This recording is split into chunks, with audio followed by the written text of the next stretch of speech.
I stood in my newly purchased dream home during my housewarming party, surrounded by friends and co-workers, celebrating my biggest achievement. The smell of fresh paint mixed with catered appetizers filled the air as laughter echoed through rooms I had worked 7 years to afford. Then my sister Brenda suddenly stormed through the front door with her 3 young daughters, announcing loudly that she was selling her house and moving her family into my home permanently. The entire party fell silent as our mother immediately supported Brenda's declaration, stating that my nieces needed the space more than a single woman.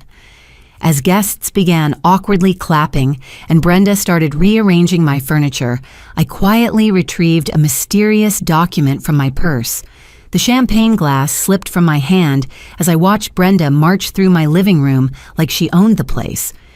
Her twin daughters, Emma and Sophie, both 8 years old, raced past my bewildered co-workers, while her youngest 6-year-old Grace started jumping on my new cream-colored sofa with her muddy sneakers. "Anna, sweetheart," my mother Margaret said, appearing at my elbow with that familiar smile that meant trouble. "Isn't this wonderful timing? Brenda really needs our family support right now." My colleague Sarah from accounting shot me a concerned look from across the room. She had helped me pick out the housewarming decorations just yesterday, hanging silver balloons that now seemed to mock the chaos unfolding beneath them. My neighbor Tom, who had brought homemade cookies, stood frozen by the kitchen island, clearly unsure whether to stay or flee. Brenda swept her long auburn hair over her shoulder and clapped her hands together. "Girls, go pick your bedrooms. Make sure you choose the ones with the best lighting for homework time." "Wait," what I managed to say, but my voice came out as barely a whisper. Margaret placed her hand on my arm, her grip firmer than necessary. "Your sister has been going through such a difficult time since the divorce, Anna. She needs somewhere stable for the girls while she gets back on her feet." The party guests exchanged uncomfortable glances. My friend Rachel, who had driven 2 hours from Portland to celebrate with me, looked like she wanted to disappear into the hardwood floors. Several people near the front door had already begun edging toward their coats. "Mom, we never discussed this," I said, my heart pounding so hard I could hear it over the awkward silence. Brenda turned from examining my entertainment center and laughed. "Of course we did. Mom told me you were excited to help your family. She said you felt guilty about buying such a big house when we needed somewhere to live." My stomach dropped. I had never said anything remotely like that to anyone. This beautiful 3-bedroom ranch house with its cathedral ceilings and updated kitchen was exactly what I had dreamed of since starting my career as a financial analyst. Every square foot represented overtime, hours, skipped vacations, and careful budgeting. "Actually, Brenda," I started, but she was already directing Emma toward the hallway that led to my home office. "That room will be perfect for Emma's art supplies," Brenda announced. "She needs somewhere quiet to practice piano, too. We'll have to move your desk somewhere else, Anna." Margaret nodded enthusiastically. "See how excited the girls are. They've never had their own space before." I watched my guests becoming increasingly uncomfortable. My boss, Janet, who had graciously attended despite it being a Saturday evening, kept checking her watch. The catered sandwiches sat untouched on my dining room table as the festive atmosphere evaporated. "When exactly were you planning to move in?" I asked, trying to keep my voice steady. "Next weekend," Brenda replied casually, testing the firmness of my recliner. "I already listed my house and we need to be out by the 15th. The girls are so excited they can barely sleep." Grace bounced on the sofa cushions, leaving dirt smudges on the fabric I had saved 3 months to afford. "Aunt Anna, can I paint my room purple? Mommy said you wouldn't mind since you love us so much." My throat tightened. How do you explain to a 6-year-old that her mother had just ambushed her aunt at a party? How do you tell a room full of professional colleagues that your family was attempting a hostile takeover of your new home? "Mom, can I speak with you privately?" I asked. Margaret's smile faltered slightly. "Oh, honey, there's nothing to discuss privately. We're all family here. Besides, your guests should know how generous you're being." Sarah finally spoke up from her position near the kitchen. "Anna, we can finish celebrating another time if you need to handle family business." "No," Brenda said sharply. This is perfect timing. Anna's friends should see how important family is to her. Right, Anna? I felt trapped between the expectations pressing down on me and the growing embarrassment of my guests witnessing this spectacle. Margaret stepped closer, her voice dropping to what she probably thought was a whisper, but was clearly audible to everyone. Brenda really has nowhere else to go, sweetheart. She's been so brave through this divorce, but she needs her family now. You understand how much the girls need stability. The silence stretched uncomfortably. My friend David, who worked in real estate, looked particularly confused by the situation. He knew exactly how much effort goes into buying a home, especially for a single woman in today's market. Brenda walked back into the room carrying one of my throw pillows, which she placed on a different chair. We should probably order pizza for dinner. The girls haven't eaten since lunch and moving makes everyone hungry. Moving, I repeated. Well, we brought our essentials today, Brenda said matter-of-factly. The moving truck comes Monday for the furniture. I stared at her in disbelief. Through my living room window, I could see a white van parked in my driveway behind the cars of my guests. Suitcases and boxes were visible through the van's rear windows. Margaret noticed my expression and quickly jumped in. Anna, you have 3 bedrooms and live alone. Brenda has 3 growing girls who need space for their belongings and school activities. It just makes sense. But I never agreed to this, I said louder than I intended. The remaining guests fell completely silent. Emma and Sophie had wandered back into the living room and were now watching the adult conversation with wide eyes. Grace continued bouncing on my sofa, oblivious to the tension. Of course you did, Margaret said firmly. We talked about this weeks ago when Brenda first mentioned needing help. You said family comes first. I racked my brain trying to remember any such conversation. I had spoken with my mother about Brenda's divorce, expressing sympathy for what the girls were going through, but I had never ever suggested they move into my home. Then I noticed something that made my blood run cold. Brenda pulled a key from her pocket and set it on my coffee table. How do you have a key to my house? I asked. Margaret looked sheepish. I had a spare made when you gave me one for emergencies. I thought Brenda should have one too in case something happens and you need family nearby. My hands started shaking. This wasn't a spontaneous request for help. This was a coordinated plan. They had come to my housewarming party with keys, moving supplies, and a timeline already in place. They had orchestrated this public announcement knowing I would be too polite to refuse in front of my guests. The realization hit me like a physical blow. My own family had ambushed me in my own home, counting on social pressure to force my compliance. I reached into my purse with trembling fingers, feeling for the folder I had brought to show my guests photos of the renovation process. But tucked behind those pictures was something else entirely, something I had discovered by accident just 2 days ago that changed everything I thought I knew about my sister's financial situation. Actually, Brenda, I said, my voice steadying as I pulled out a stack of printed pages. Before we discuss living arrangements, I'd like to talk about the house you're selling. Brenda's confident expression flickered for just a moment. What about it? I spread the papers across my coffee table right next to the key she had placed there so casually. The first page showed a rental listing from Craigslist, complete with photos of Brenda's house and a detailed description of available rooms. According to this ad posted 3 weeks ago, you're renting out the master bedroom for $600 a month, the finished basement for $400, and the guest room for $500. That's $1,500 monthly in rental income. The room went dead silent. My guests leaned forward slightly, their discomfort now replaced by fascination with this unfolding family drama. Margaret's face drained of color as she stared at the printouts. Anna, what are you doing? Margaret whispered. I pulled out the next set of documents, bank deposit records I had obtained through a mutual friend who worked at Brenda's bank. These show consistent monthly deposits of $1,500 for the past 8 months. Every deposit is labeled as rental income in your account notes. Brenda's mouth opened and closed like a fish out of water. Behind her, Emma and Sophie had stopped exploring and were watching their mother with confusion. Where did you get those? Brenda demanded, snatching for the papers. I held them out of reach. The same place I found these. I produced a second batch of printouts showing online shopping receipts and vacation bookings. Spa weekend in Napa Valley, $1,500. Designer handbags from Nordstrom, $800. Disney cruise for you and the girls, $4,000. All paid for in the last 3 months while you were supposedly struggling financially. My colleague Sarah let out a small gasp.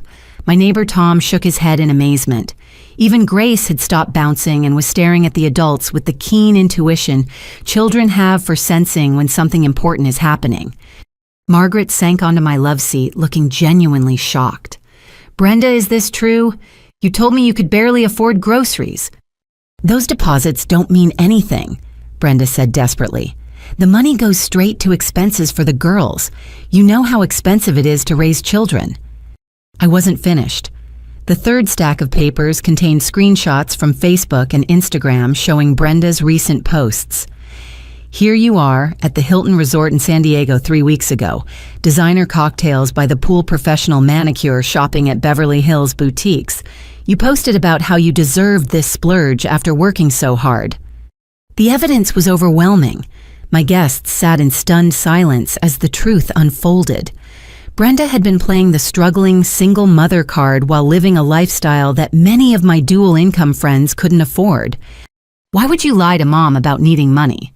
I asked. "Why would you lie to me about being unable to afford your own house?" Brenda's face flushed red. "You don't understand the pressure I'm under. Those tenants are impossible to deal with. They complain about everything, they're messy. They have friends over at all hours. I'm tired of dealing with other people in my space." "So you decided to deal with my space instead," I shot back. Margaret looked between us with growing horror. "Brenda, I've been giving you $800 every month from my retirement savings because you told me you couldn't pay your mortgage." The number hit me like a slap. $800 a month for how long I looked at my mother's worn clothing, her careful way of declining restaurant invitations, her comments about needing to budget more carefully.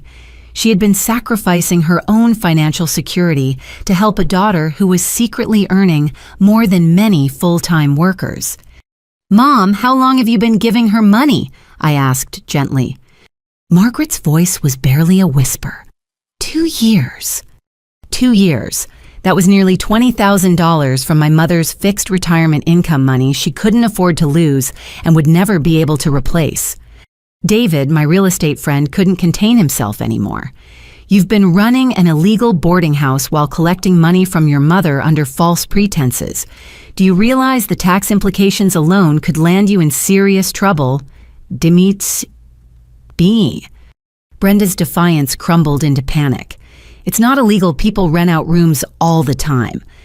"Not in residential neighborhoods without proper permits," David replied, "and definitely not while claiming poverty to obtain money from elderly relatives." The party guests were now completely absorbed in the confrontation. My boss Janet looked particularly interested, probably because financial fraud was something we dealt with professionally. My friend Rachel had pulled out her phone and was discreetly taking notes, her journalist instincts kicking in. "You know what the worst part is?" I said, standing up and facing Brenda directly. "I would have helped you if you had been honest. If you had said you needed a place to stay for a few weeks while transitioning between tenants, or if you wanted to sell your house and needed time to find something smaller, I would have considered it. But you lied to everyone, manipulated Mom's emotions, and tried to ambush me into giving up my home through social pressure." Grace finally spoke up in the small voice children use when they sense the adults are upset. "Mommy, are we in trouble?" Brenda's face crumpled as she realized her daughters were witnessing her deception being exposed. "Girls, go wait in the car." "Actually," I said firmly, "I think you should all go wait in the car. This party is over." Margaret stood up shakily. "Anna, honey, maybe we can work something out. Family should stick together during difficult times." "Mom, look at these numbers again," I said, handing her the bank statements. "Brenda is bringing in $2,300 a month just from rental income, not counting whatever part-time work she's doing. She's been lying to both of us for years." As the reality sank in, Margaret's shock turned to hurt, then to something I rarely saw from my gentle mother, anger. "Brenda Ann Morrison," she said, in the voice she used to use when we were children in serious trouble. "You told me you might lose the house. You said the girls needed new school clothes and you couldn't afford them. I've been eating peanut butter sandwiches for dinner so I could help you pay your bills." The image of my mother eating peanut butter sandwiches while Brenda posted photos of gourmet meals from expensive restaurants made my heart break and my temper flare simultaneously. Brenda grabbed Emma and Sophie by the hands. "You don't understand what it's like to be a single mother. Everyone judges you, everyone expects you to struggle. I was just trying to create security for my daughters." "By stealing from your own mother?" I asked incredulously. "It wasn't stealing," Brenda shouted, causing Grace to start crying. "It was family helping family." "Family helping family works both ways, Brenda. It means honesty, not manipulation." She stormed toward the door, pulling her confused daughters behind her. At the threshold, she turned back with venom in her voice. "This isn't over, Anna. These girls are your nieces. You can't just turn your back on family when we need you most. Don't expect me to forget how selfish you were today." The front door slammed behind them, leaving my mother and me standing in my living room, surrounded by my bewildered guests and the scattered evidence of Brenda's deception. The silence stretched for several moments before Janet, my boss, spoke up. "Anna, if you need any time off to deal with family issues, just let me know." After my guests left with awkward goodbyes and promises to celebrate properly another time, I found myself alone with Margaret in my disheveled living room. The catered food sat untouched, the decorative balloons seemed deflated, despite still being full of helium, and my beautiful housewarming party had become a crime scene of family betrayal. Margaret sat heavily on my sofa, staring at the financial documents scattered across my coffee table. Her hands shook as she picked up one of the bank statements, reading it for the third time, as if the numbers might change. "I can't believe I was so foolish," she murmured. $20,000 over 2 years. That's my entire emergency fund plus money I borrowed from my life insurance policy." My heart sank even further. "Mom, you borrowed against your life insurance to give Brenda money." She nodded, tears finally starting to fall. "She called me crying last Christmas, said she might lose the house if she couldn't catch up on mortgage payments. The bank was supposedly threatening foreclosure. I couldn't bear the thought of the girls being homeless during the holidays." I sat beside her, anger and sympathy warring in my chest. Margaret had raised Brenda and me alone after our father died in a construction accident when I was 12. She had worked double shifts at the hospital, gone without new clothes for years, and saved every penny to help us through college. The idea of her sacrificing her security for Brenda's lies made me feel physically sick. "Mom, why didn't you tell me Brenda was having financial problems? I would have helped her find legitimate solutions." Margaret wiped her eyes with a tissue from her purse. "She made me promise not to tell you. Said she was too proud to let her successful younger sister know she was struggling. She said it would humiliate her if you knew she couldn't provide for her own children." The manipulation was even more sophisticated than I had realized. Brenda had isolated our mother, created artificial urgency, and used emotional blackmail to extract money, while simultaneously preventing Margaret from seeking advice or verification from me. "There's something else, Anna," Margaret said quietly. "Something I didn't want to admit in front of your friends." A chill ran down my spine. "What?" 3 weeks ago, Brenda came to my apartment with legal papers. She said since I was helping her so much with housing costs, it would make sense for me to be listed as a co-signer on some documents related to your house purchase. I felt the blood drain from my face. "What kind of documents?" She said they were just emergency contact forms in case something happened to you, and the family needed to access your property for safety reasons. She had them all filled out, said you had requested it, but forgot to mention it to me. My hands started shaking. "Mom, please tell me you didn't sign anything." Margaret's silence was answer enough. "What exactly did you sign?" I asked, trying to keep my voice calm. "Papers that listed Brenda as a beneficiary of your house if anything happened to you. Brenda said it was just a precaution that you wanted to make sure the girls would have somewhere to live if you were ever unable to care for yourself. I stared at her in horror. Mom, I never asked for anything like that. I never even mentioned involving Brenda in my property ownership. The full scope of Brenda's plan was becoming clear. She hadn't just been lying about her finances to extract money from our mother. She had been systematically positioning herself to claim ownership of my house through fraudulent documents. She said you were planning to tell me about it today at the housewarming party, Margaret continued. She said that's why she was so excited to move in. She thought you were giving her the house as a gift to help her start over after the divorce. I felt like I was living in an alternate reality. Mom, I bought this house for myself. I saved for 7 years, got pre-approved for a mortgage based on my income alone, and put down 20% of my own money. Why would I give it away? Margaret looked confused and hurt. I don't know, sweetheart. Brenda was so convincing. She showed me text messages that she said were from you talking about how guilty you felt about having so much space when she and the girls were crowded in their old house. Can you show me those text messages? Margaret pulled out her phone and scrolled through her conversations with Brenda. She showed me screenshots of messages that appeared to be from my phone number expressing concern about Brenda's living situation and suggesting she might want to move into my new house. But I had never sent any of those messages. Mom, these are fake. Look at the timestamps I was at work during several of these conversations, and look at the language. I don't write like this. The messages were full of phrases I never used, emotional appeals that didn't match my communication style, and references to conversations that had never happened.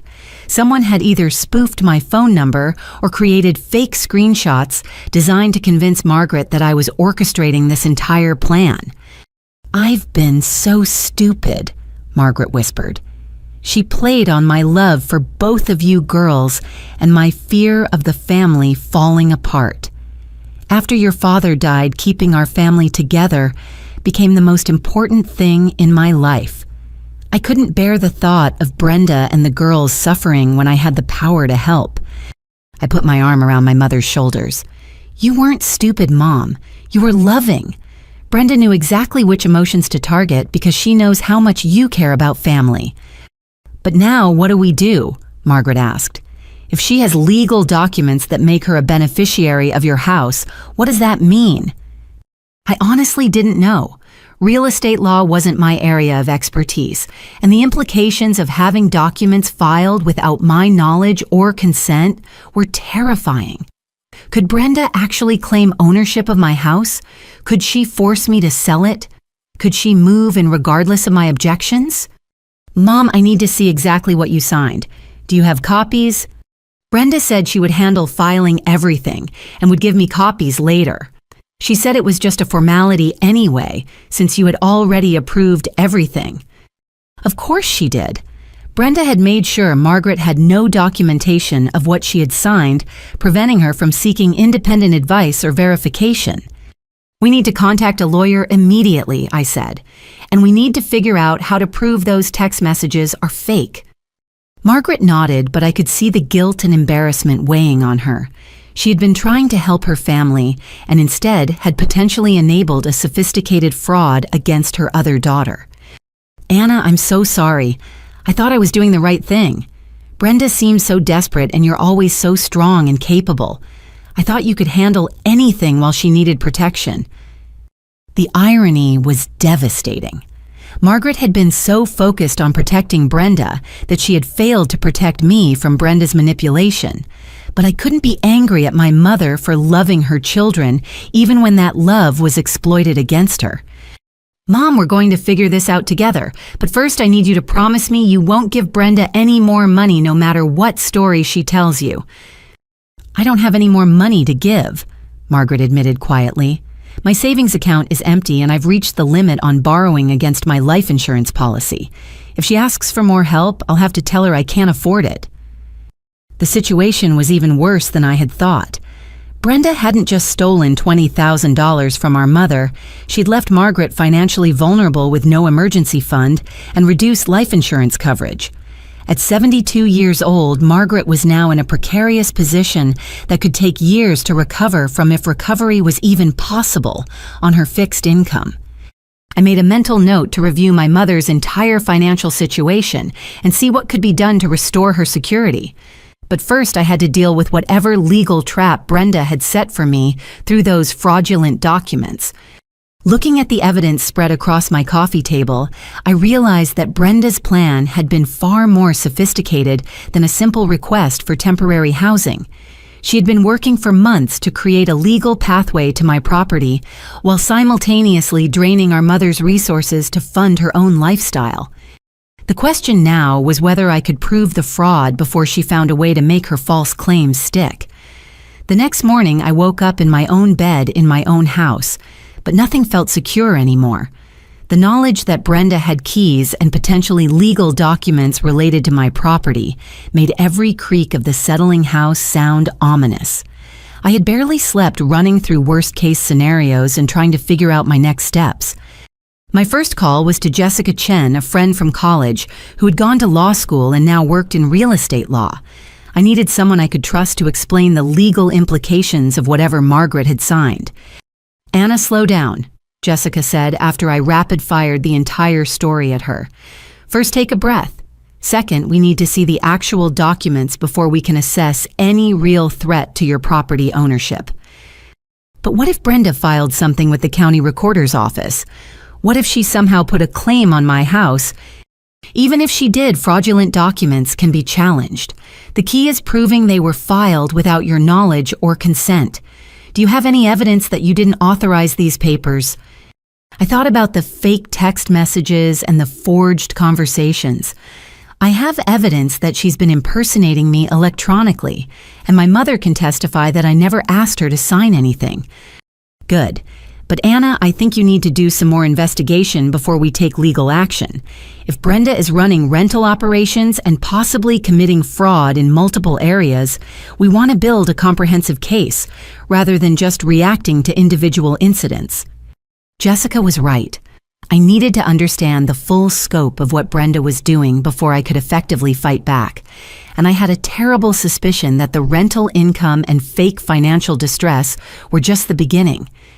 After hanging up with Jessica, I decided to visit Brenda's neighborhood and see this supposed boarding house operation for myself. If she was illegally renting rooms in a residential area, there would be evidence visible to anyone who looked carefully. The drive to Brenda's house in Millfield took 25 minutes through suburban streets lined with modest single-family homes. It was exactly the kind of neighborhood where residents knew each other and paid attention to unusual activity. If Brenda was running a boarding house operation, her neighbors would definitely have noticed. I parked across the street from Brenda's two-story colonial and immediately saw signs of the rental operation. 5 different cars were parked in the driveway and along the street in front of the house. A handwritten sign taped to the front window advertised "Rooms available, clean, quiet, references required." As I watched a young man in work clothes emerge from the front door, got into one of the cars and drove away. 15 minutes later, a woman in scrubs came out of the same door suggesting multiple tenants with different work schedules. I walked up to the house next door and knocked. An elderly woman answered, looking suspicious, until I explained I was Brenda's sister. "Oh, honey, you need to talk some sense into that girl," the woman said, introducing herself as Mrs. Patterson. "I've got nothing against people trying to make a living, but this is a family neighborhood, not a hotel district." Mrs. Patterson invited me in for coffee and proceeded to detail months of problems caused by Brenda's rental operation. Excessive noise at all hours, cars parked illegally blocking fire hydrants, garbage overflow from too many residents, and a steady stream of strangers coming and going at all times of day and night. "I called the city planning office 2 months ago," Mrs. Patterson said. "This kind of boarding house operation requires special permits in residential zones. When I told them what was happening here, they said they'd investigate." "Have they done anything yet?" "They've been by several times taking photos and talking to neighbors. Last week, a code enforcement officer spent about an hour here documenting everything. He said they're building a case, but it takes time to go through proper legal channels." Mrs. Patterson showed me a notebook where she had been documenting disturbances and policy violations. She had dates, times, license plate numbers, and detailed descriptions of incidents that painted a picture of a residential property being used as an unlicensed commercial boarding facility. The worst part is the girls, Mrs. Patterson said sadly. Those 3 little ones are sweet as can be, but they're living in chaos. Strangers in and out of their house, constantly no stable routine, and their mother always stressed about managing all these tenants. It's no environment for children. A new piece of the puzzle clicked into place. Brenda wasn't just lying about her financial situation, she was potentially putting her own daughters in an unstable and possibly unsafe living situation for the sake of rental income.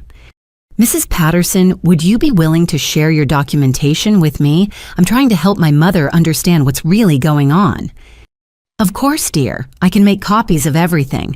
But I should tell you there might be bigger problems than just the boarding house violations. She lowered her voice conspiratorially.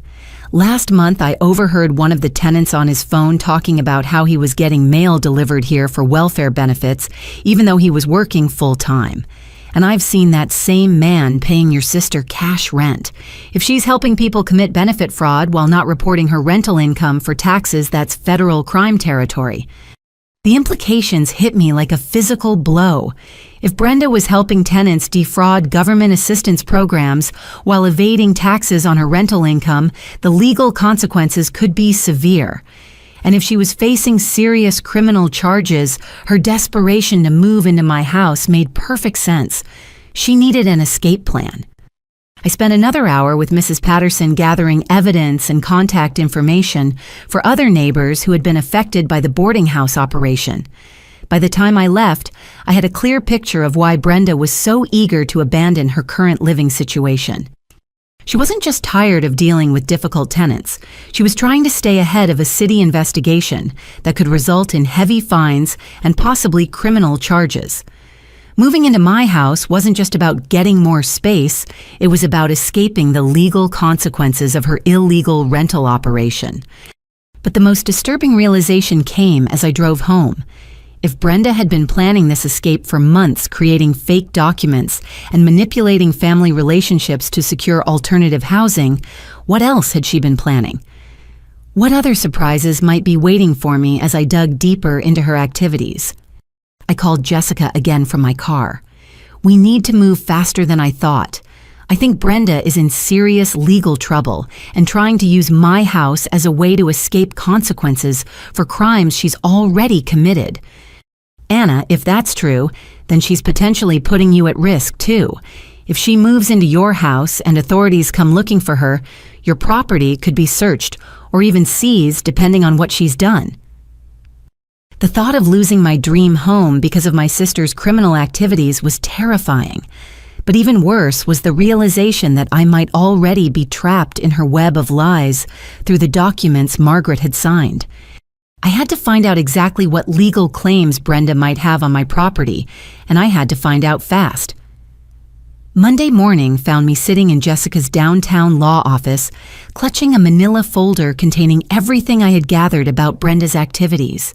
The modern glass building felt reassuring after the chaos of the weekend, its clean lines and professional atmosphere a stark contrast to the family drama that had consumed my thoughts for the past 48 hours.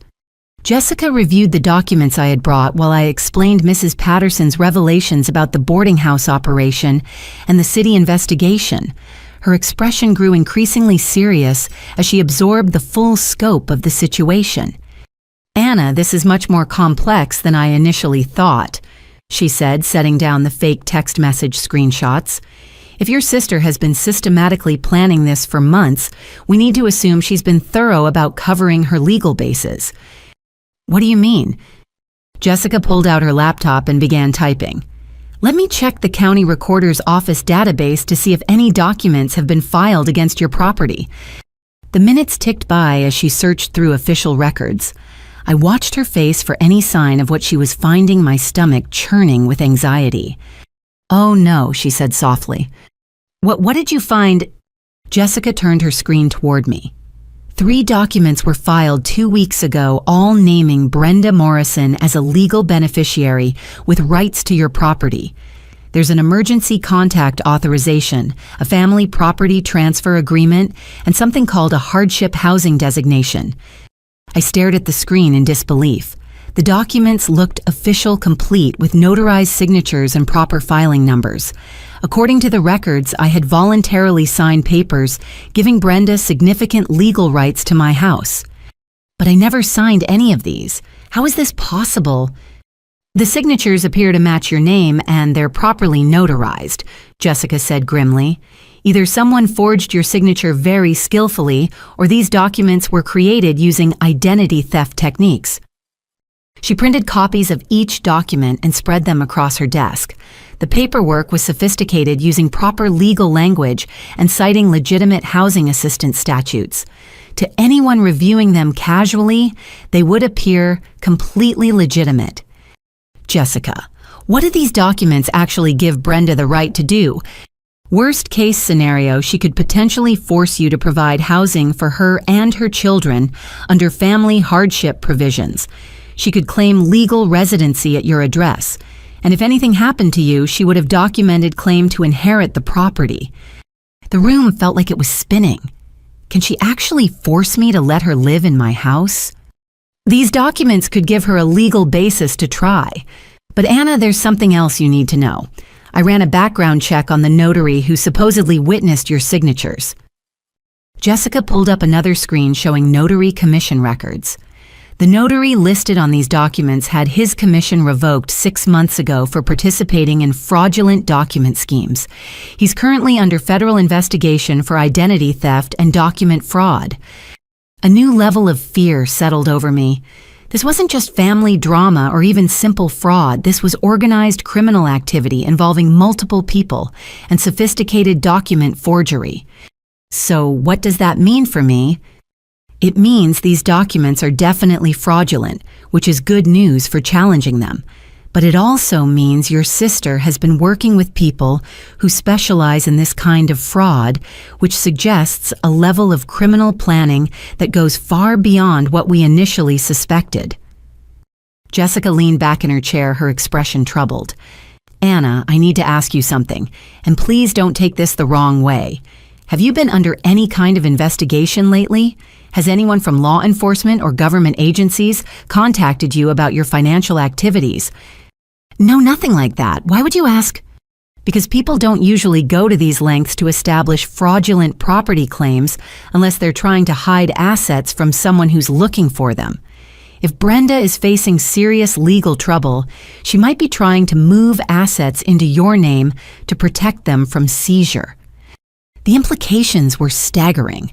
Not only was Brenda trying to steal my house, she might be trying to use me as an unwitting accomplice in hiding assets from law enforcement. Jessica, what should I do? How do I protect myself? First, we file emergency motions to have these fraudulent documents removed from the official record. Second, we document everything about how they were created without your knowledge. Third, we contact law enforcement about the identity theft and document fraud. She pulled out a legal pad and began making notes. But Anna, there's something else to consider. If we move aggressively to expose Brenda's activities, she might escalate her efforts to claim your property. People who've invested this much time and effort into a criminal scheme don't usually give up easily when they're exposed. What do you think she might do? She could try to establish physical residency before we can get the documents overturned. She could claim you verbally agreed to let her live there and that the documents just formalize existing arrangements. She could even claim that you're the one committing fraud by denying agreements you supposedly made. The thought of Brenda turning the situation around and portraying me as the criminal was terrifying. She had already demonstrated sophisticated manipulation skills and access to people who could create convincing, fraudulent documents. How long will it take to get those documents removed from the official record?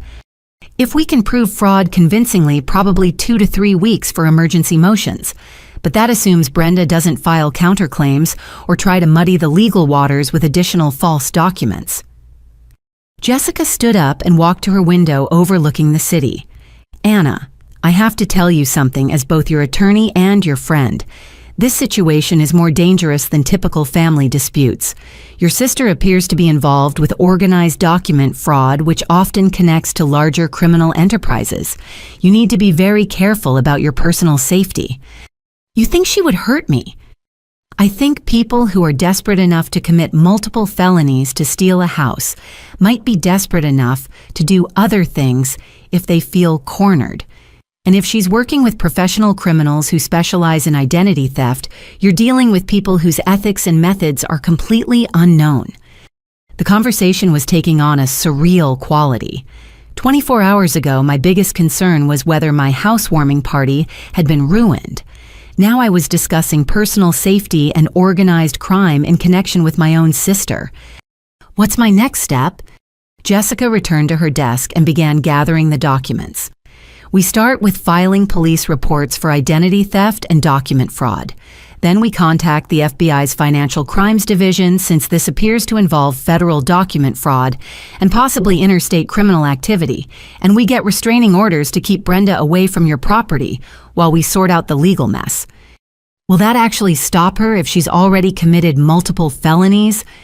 Restraining orders are just pieces of paper if someone chooses to ignore them, but they create legal consequences for violations and give law enforcement clear authority to arrest her if she continues harassing you. As we scheduled follow-up appointments and outlined the legal strategy, I couldn't shake the feeling that I was missing something important. Brenda's plan had been too sophisticated, too well coordinated, and too precisely timed to be something she had conceived and executed alone. Someone had taught her how to create fake text messages, forge legal documents, and manipulate official recording systems. Someone had connected her with a corrupt notary and helped her navigate complex legal procedures. Someone with experience in these kinds of schemes had been guiding her efforts. The question was whether that someone was just a criminal associate she had hired, or whether this was part of a larger operation targeting multiple victims. And if it was a larger operation, how many other families might be dealing with similar fraud without realizing the full scope of what was happening to them? As I left Jessica's office with a thick folder of legal documents and a long list of next steps, I realized that my fight with Brenda was just beginning. She had invested too much time and effort into stealing my house to give up easily, and she apparently had criminal resources to help her continue the fight. But what worried me most was the thought of Margaret alone in her apartment, with depleted savings and no idea how deep Brenda's criminal activities might go. If Brenda was willing to commit federal crimes to steal from me, what other lies might she have told our mother? What other dangers might Margaret be facing without realizing it? I needed to find out exactly how far Brenda's criminal behavior extended, and I needed to find out fast. After leaving Jessica's office, I decided to conduct a more thorough investigation of Brenda's neighborhood. If she was involved in organized fraud, there might be evidence visible to someone who knew what to look for. I also wanted to speak with other neighbors who might have information about her activities. I drove back to Millfield and parked several blocks away from Brenda's house, then walked through the neighborhood as if I were out for casual exercise. The area was typical suburban residential with well-maintained houses and clear signs that residents took pride in their community, which made Brenda's boarding house operation even more obviously out of place. As I approached her street, I noticed something I had missed during my first visit. A small placard mounted on a utility pole advertised, "Furnished rooms, weekly rates, no deposits required." The sign included a phone number and the notation, "Ask for Brenda." Weekly rates without deposits suggested Brenda was catering to transient renters, possibly including people who couldn't qualify for traditional housing due to credit issues or lack of references. This type of arrangement often attracted individuals who might be willing to participate in questionable activities. I called the number from my cell phone, disguising my voice slightly. A recording answered with Brenda's voice. "You've reached Millfield Guest Houses. We offer clean, affordable rooms with flexible rental terms. Leave your name and needs, and I'll call you back with availability." Millfield Guest Houses. Brenda was marketing her illegal boarding operation as if it were a legitimate business, complete with a professional name and advertising. I continued my walk around the block and struck up conversations with several other neighbors. The picture that emerged was even more disturbing than Mrs. Patterson had initially described. Mr. Rodriguez, who lived 2 houses down from Brenda, told me about frequent late-night deliveries to her house.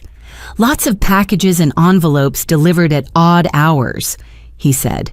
Sometimes people would come by at midnight or later to drop things off. My wife and I started wondering if something illegal was going on. Mrs. Thompson, whose backyard adjoined Brenda's property, had noticed multiple people using Brenda's address for mail delivery. The mailman told me he was delivering mail for at least 8 different names to that address, she said. That's way more people than could reasonably live in a single-family house. 8 different names receiving mail at Brenda's address suggested she wasn't just running a simple boarding house.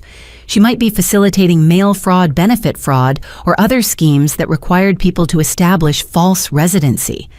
The most concerning information came from Mr. Davis, who worked night shifts and was often awake during late hours. I've seen people coming and going with computers and equipment, he said. One night I watched someone load what looked like hard drives and laptops into a van around 2 in the morning. When I mentioned it to my wife, she said maybe they were just moving electronics, but it seemed suspicious. Electronic equipment being moved at 2 in the morning sounded like either stolen goods or evidence being relocated. Combined with the other unusual activities neighbors had observed, it painted a picture of Brenda's house being used as a hub for multiple illegal operations. I walked past Brenda's house again, this time paying closer attention to details. Several windows had blackout curtains that prevented anyone from seeing inside. The yard was littered with cigarette butts and food containers suggesting high traffic volume. And I noticed something that made my blood run cold. A small security camera mounted under the eaves, positioned to monitor the street and anyone approaching the property. Brenda was conducting surveillance of her neighborhood, which suggested either extreme paranoia or awareness that her activities might attract unwanted attention from law enforcement. As I completed my circuit of the neighborhood, my phone buzzed with a text message from an unknown number. Stop asking questions or you'll regret it. My hand started shaking as I read the message. Someone had been watching me during my neighborhood investigation and felt threatened enough by my inquiries to send a direct warning. I immediately called Jessica from my car. Someone just threatened me for investigating Brenda's activities. Anna, you need to get away from that area immediately, and we need to contact police right now. But I haven't found proof of anything specific yet. You found evidence of organized criminal activity with surveillance and threat capabilities.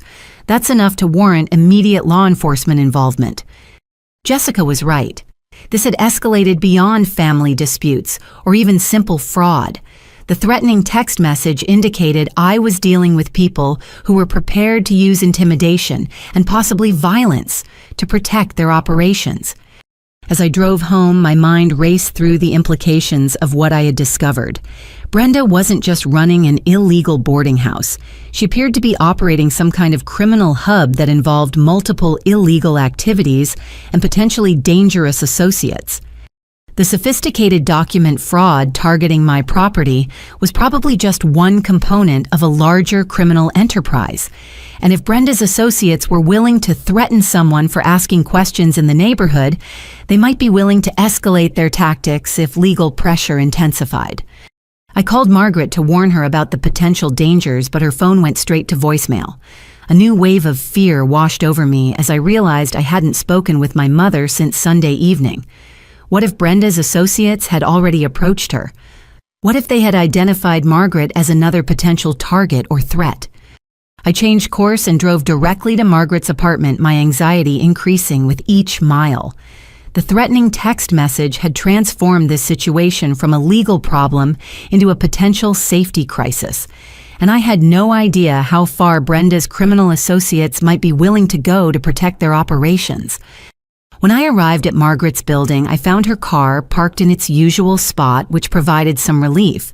But as I climbed the stairs to her second-floor apartment, I noticed her door was slightly ajar. Margaret never left her door open. She was careful about security, especially since she lived alone. I pushed the door open cautiously and called out, "Mom, are you okay?" Her apartment was ransacked. Furniture, overturned drawers, emptied onto the floor, papers scattered everywhere. And Margaret was nowhere to be seen. I called 911 from Margaret's destroyed apartment, my hands shaking so badly I could barely dial the numbers. While waiting for police to arrive, I searched through the chaos for any clue about what had happened to my mother or who had done this to her home. Most of her valuable items seemed untouched. Her television, jewelry box, and small electronics were still in place, but every piece of paper in the apartment had been pulled out and scattered. Someone had been looking for documents, not valuables.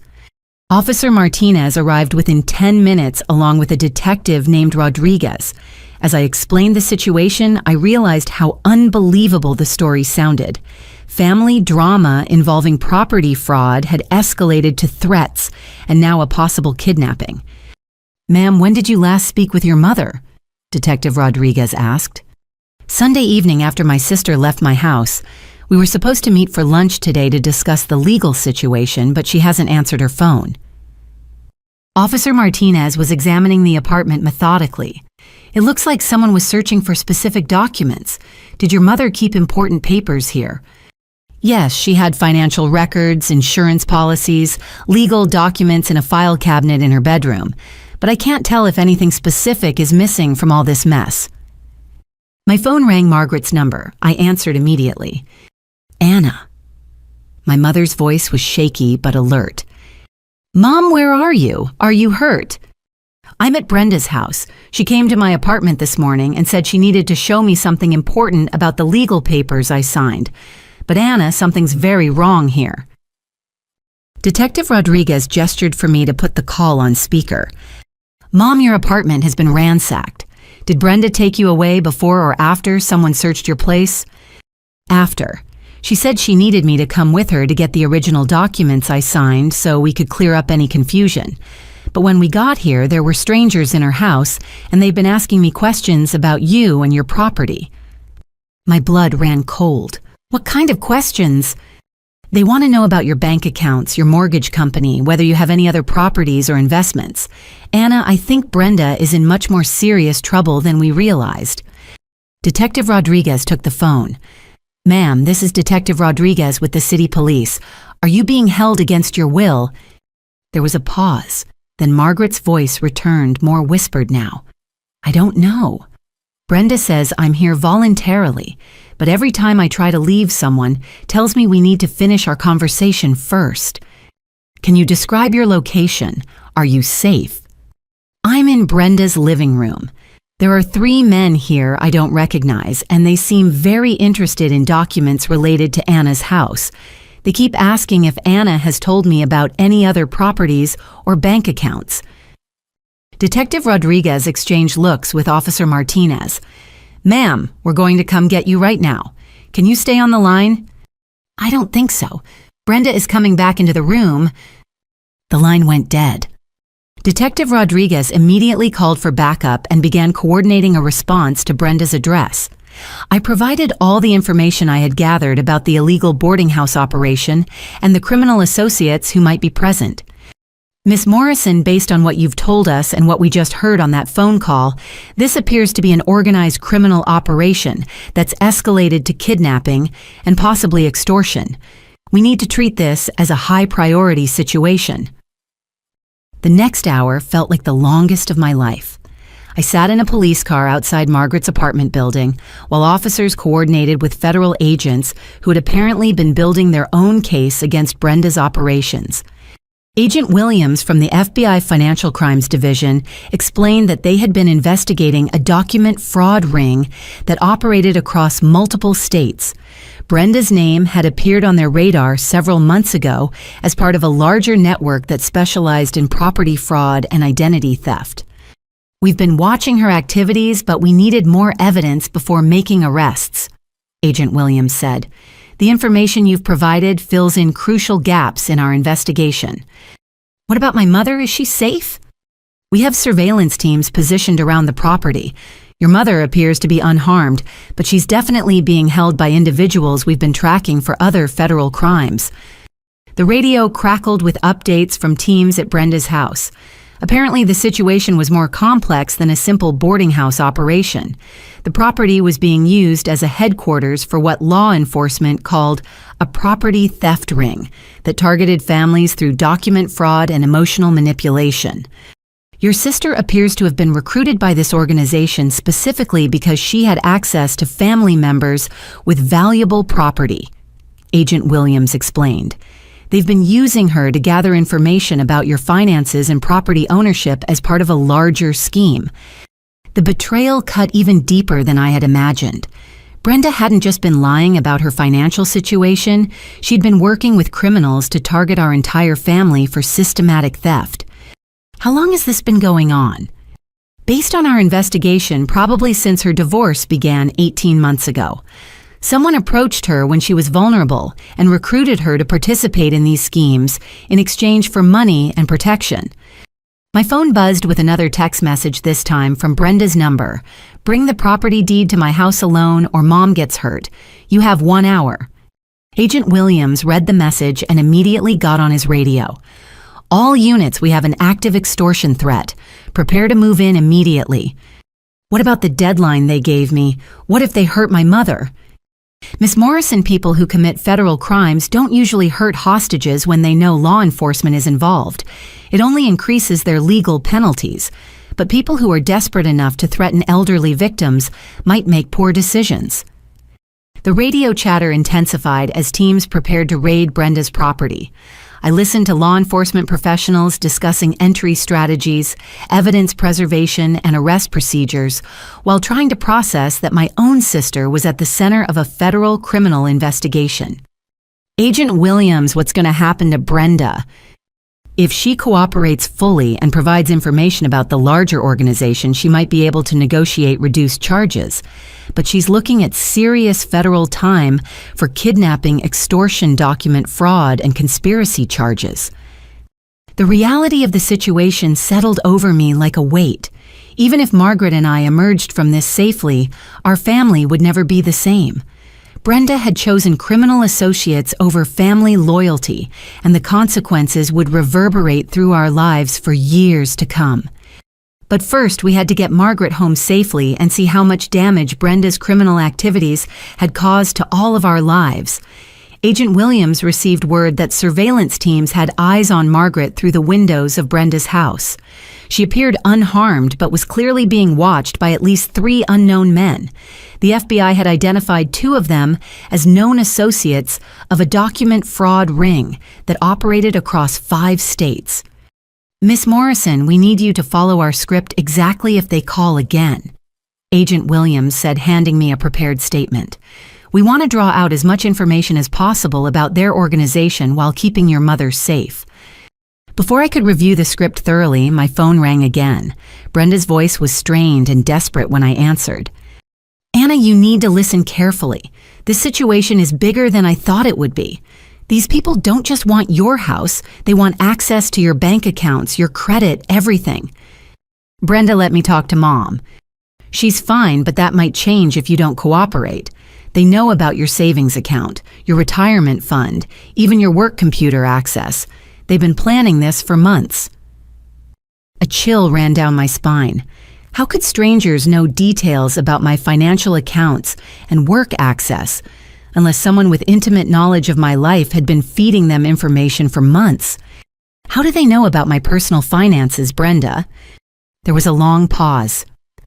I might have mentioned some things when I thought this was just about getting help with housing. But it's gotten out of control, Anna. They want me to help them access your accounts electronically. Agent Williams was frantically taking notes and signaling other agents. Electronic access to financial accounts meant this criminal organization was far more sophisticated than simple document fraud. "What do you mean, access my accounts electronically?" "They have software that can transfer money if they have the right personal information and account numbers. They said it's just temporary, that they'll put the money back after they finish some business deal. But Anna, I don't think they're telling the truth about anything." My hands were shaking so hard I could barely hold the phone. This wasn't just about stealing my house anymore. It was about completely destroying my financial life through electronic theft. Brenda, you need to get Mom out of there right now. Tell them I'll cooperate, but only after she's safe. I can't. They won't let her leave until you bring the documents they want. And Anna, they want you to bring your work laptop too. They said something about accessing company financial systems. The full scope of the criminal plan became clear.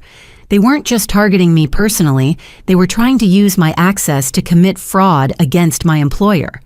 The financial damage could extend far beyond my individual accounts to potentially millions of dollars in corporate theft. Agent Williams took the phone. This is FBI Agent Williams. Who am I speaking with? The line went silent for several seconds, then a different voice came on male calm with no regional accent.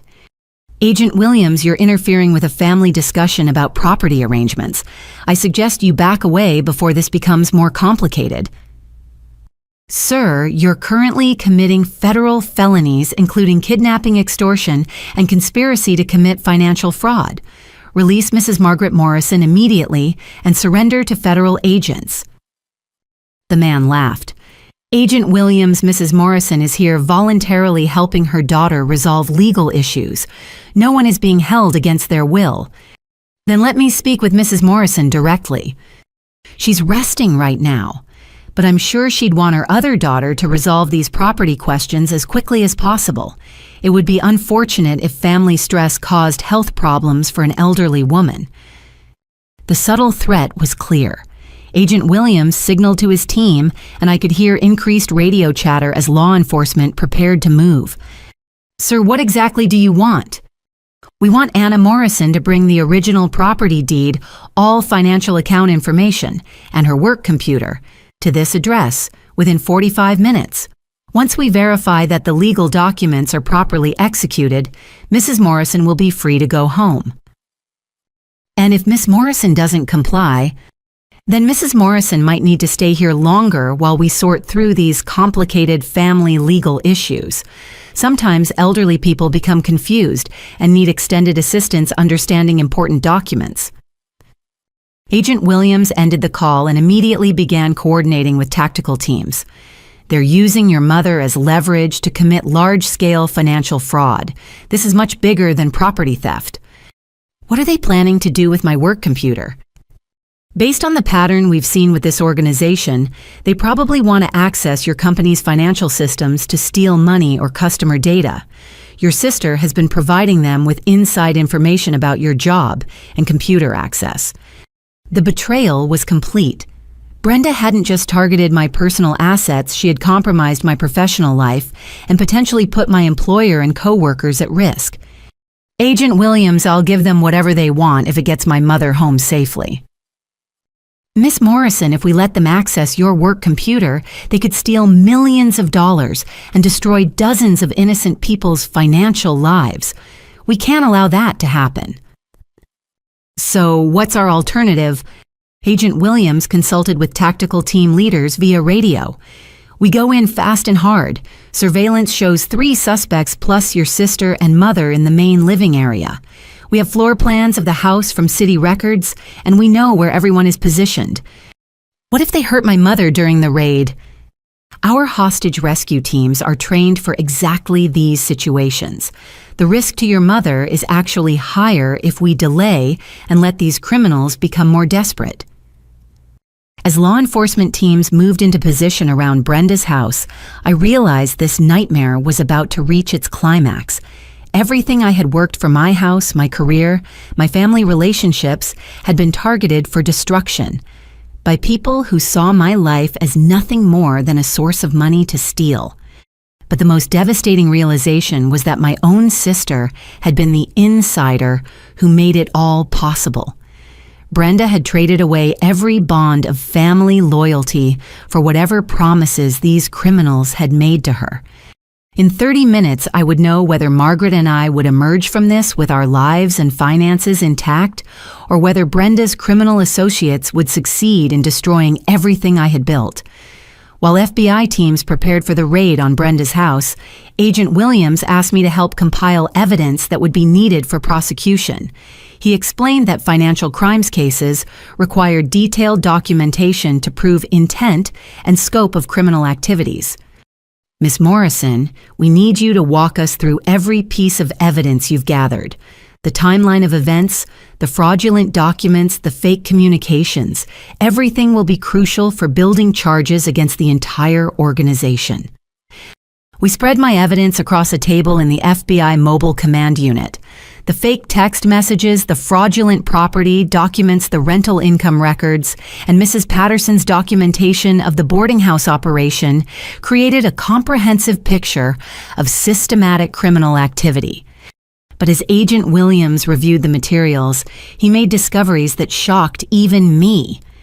These property documents weren't just forged, he said, examining the papers with a magnifying glass.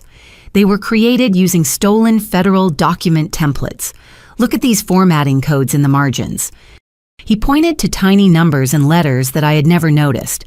These codes indicate the documents were produced using software that's only available to government agencies and licensed legal professionals.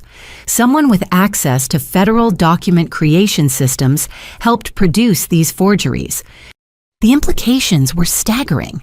This wasn't just a group of small-time criminals running property fraud schemes. It was an organization with connections inside government agencies or major legal institutions. Agent Williams continued his examination and made another disturbing discovery. The notary signatures on these documents match samples we have from previous cases in 3 different states. This same corrupt notary has been used by this organization for at least 18 months. He showed me files from previous investigations where the same notary signatures appeared on fraudulent documents used to steal property from other families. The criminal organization had been operating across multiple states, targeting families with valuable assets through systematic document fraud. How many other families has this happened to? We've documented at least 37 cases of property theft using similar methods. The organization appears to recruit family members who are in financial distress, then use them to gather information and create emotional pressure on the actual targets. The scope of victimization was horrifying. 37 families had been targeted for property theft through manipulation of vulnerable family members. And Brenda had been just one recruit in this systematic criminal enterprise. Agent Williams pulled out another file that made my blood run cold. Miss Morrison, I need to show you something else we discovered during our investigation. The file contained photographs and documents related to my employer's computer systems. Someone had been conducting detailed reconnaissance of my workplace, documenting security procedures, and identifying potential access points for electronic theft. They've been planning the corporate fraud component for at least 4 months, Agent Williams explained.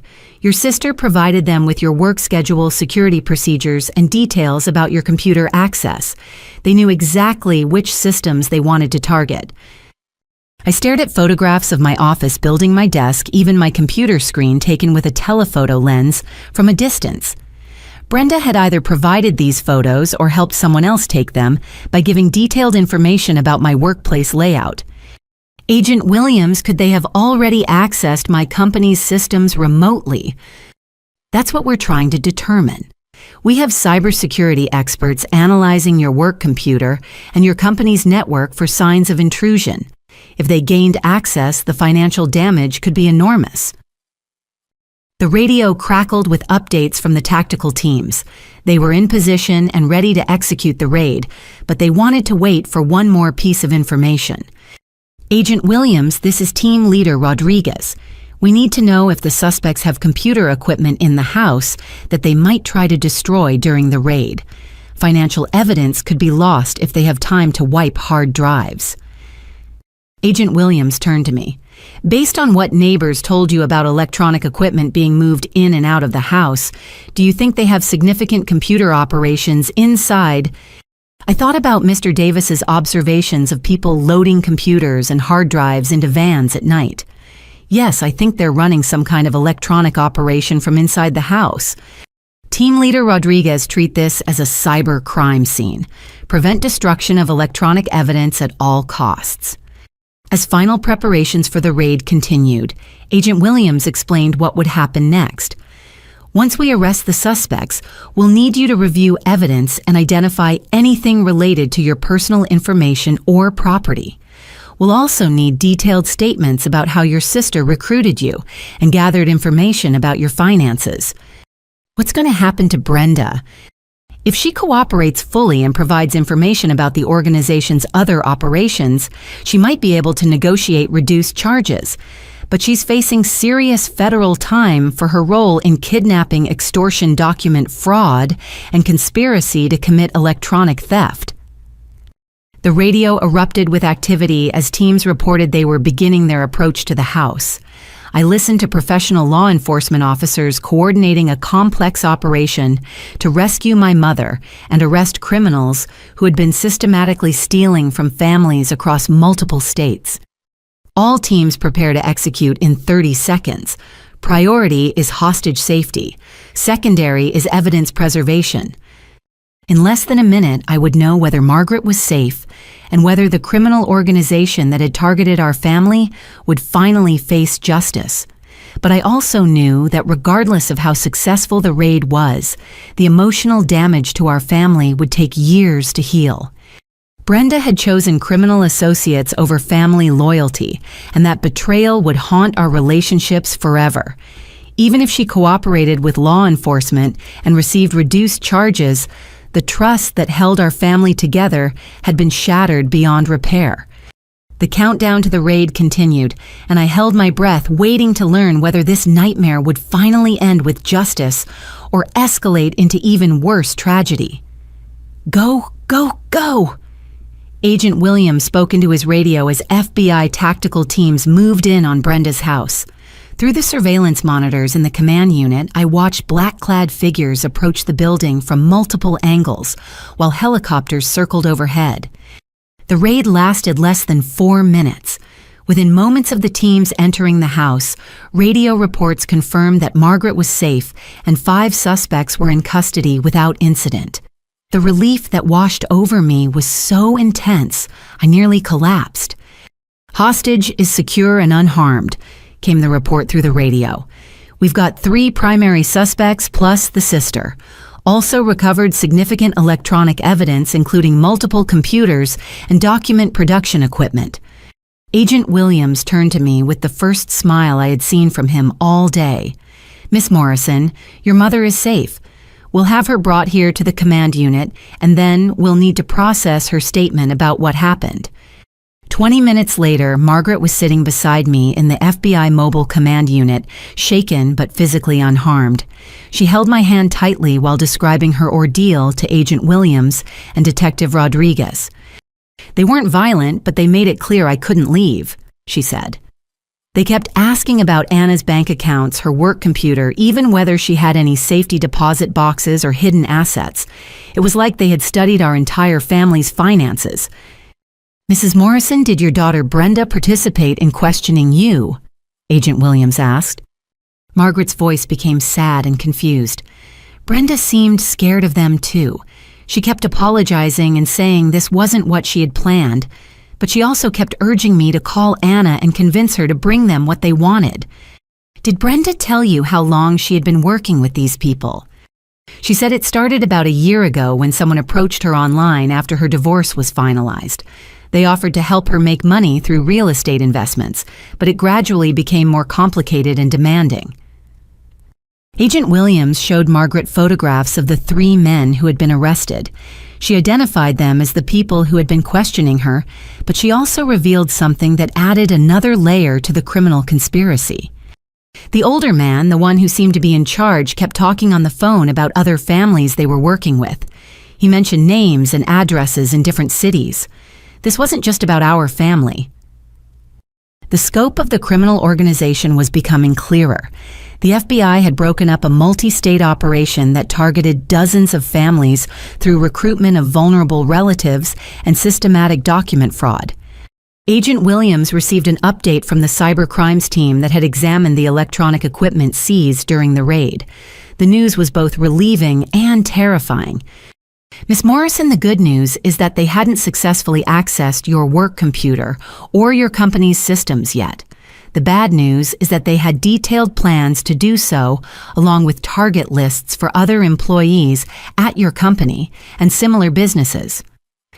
He showed me printed files that contained personal information about my coworkers, their families, and their financial accounts. The criminal organization had been planning a massive coordinated attack on multiple companies through compromised employee access. Your sister provided them with organizational charts, security procedures, and personal information about dozens of your colleagues. If this operation had continued, the financial damage could have reached hundreds of millions of dollars. The betrayal extended far beyond my personal situation. Brenda had put every person I worked with at risk of financial devastation and identity theft. "What happens now?" I asked. "Now we build the strongest possible case against everyone involved," Agent Williams replied. "Your sister is currently being questioned by federal agents. Her level of cooperation will determine how the prosecutor handles her charges." Detective Rodriguez returned from the arrest scene with updates about what had been found in Brenda's house. "We recovered over 50 fraudulent property documents targeting families in 12 states, computer equipment for creating fake identification documents, and financial records showing they had successfully stolen over $2 million from previous victims." $2 million stolen from families like mine. The number was staggering and heartbreaking. How many elderly parents had been manipulated? How many homes had been stolen? How many families had been destroyed by this criminal organization? "Detective Rodriguez, will the other victims be able to recover their losses?" I asked. "Some of the money has been recovered through seized accounts, but much of it was moved offshore or converted to untraceable assets. Unfortunately, many victims will never recover their full losses." The injustice of it made me furious. These criminals had targeted the most vulnerable relationships, family bonds, and elder care to steal from people who had worked their entire lives to build security for themselves and their children. Jessica arrived at the command unit to help me navigate the legal complexities of what would happen next. She had been coordinating with federal prosecutors and had updates about the civil legal actions needed to protect my property and finances. "Anna, the fraudulent documents filed against your property will be removed from official records within 48 hours, she said. "Federal prosecutors are fast-tracking the paperwork because of the criminal charges." "What about the damage to my credit or financial accounts?" "We've placed fraud alerts on all your accounts and credit files. Your bank is cooperating fully with law enforcement to identify any unauthorized access attempts. Your employer has also been notified and is conducting a comprehensive security review." Agent Williams interrupted our conversation with news about Brenda's cooperation with investigators. "Miss Morrison, your sister has agreed to provide full cooperation in exchange for a plea agreement. She's giving us information about other criminal operations and helping us identify additional victims." "What kind of plea agreement?" "Instead of potentially 15 to 20 years in federal prison, she'll probably serve 3 to 5 years and pay full restitution to victims. But that's contingent on her providing substantial assistance to law enforcement." 3 to 5 years seemed like a light sentence for someone who had facilitated the theft of millions of dollars and put dozens of families through traumatic experiences. But I also understood that her cooperation was necessary to catch the larger criminal organization and prevent future victims. "Will I have to testify at trials?" "Probably, but we'll make sure you have support throughout the process. Your testimony will be crucial for convicting the leaders of this organization and ensuring they receive maximum sentences."